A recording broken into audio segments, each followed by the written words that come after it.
Hey guys, thank you for checking out the video. My name is G and you're watching Keeping This Tech. In today's video, we are testing out the image quality and the audio quality of the Sony ZV1. I'm filming on it right now, and let me give you the settings because I think people don't really understand how powerful this camera can be. A lot of people are taking this camera straight out of the box and using it, and of course that's exactly what it's designed for. But if you want to go ahead and be more advanced with your camera, you have the capability right in the palm of your hands, literally now, with the Sony ZV1.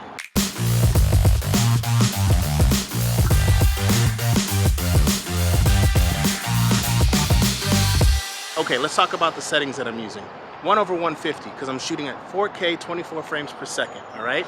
And the ISO is at a base 1000, which is unbelievably high for this type of camera, but that is the base ISO at S-Log2. And that's right, I'm shooting at S-Log2. A lot of people will tell you not to shoot at S-Log2 or any S-Log profiles on this camera, and I have to agree with them unless you know what you're doing or if you're using the right type of LUTs.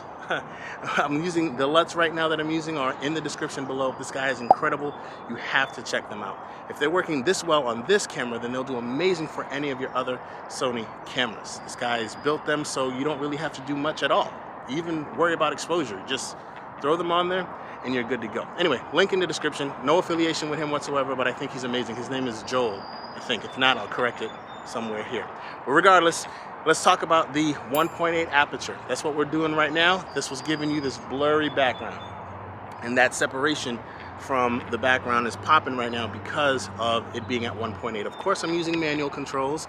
And I mentioned the ISO, the 1.8 aperture, 1/150. That's supposed to let a ton of light in. And guess what it is? It's super bright out. We're talking about the ND being turned on, and I'm using an external ND, Polar Pro 64 CLP. Polar Pro, by the way, makes amazing products. Gotta check them out. The quality of the image that comes when you're using one of their filters is unbelievable. It doesn't degrade, doesn't color shift or anything like that. So this is what you're looking at. This is what you can get. So if you are the type of creator that uses your cell phone for B-roll or just to kind of get some extra shots in, now if you pick up the ZV1, you can use that instead. In fact, this is exactly what I'm going to use it for. My B-roll, as my top-down camera, as my family camera, because this is an amazing photo camera as well. There are some shortcomings, but I'll get to that in the full review. So hopefully, guys, this will help you guys out. Oh, I'm gonna do something different. I'm gonna go ahead and ride my bike with this thing to test out the active stabilization. So we might as well do that while we're out here. Thank you for watching.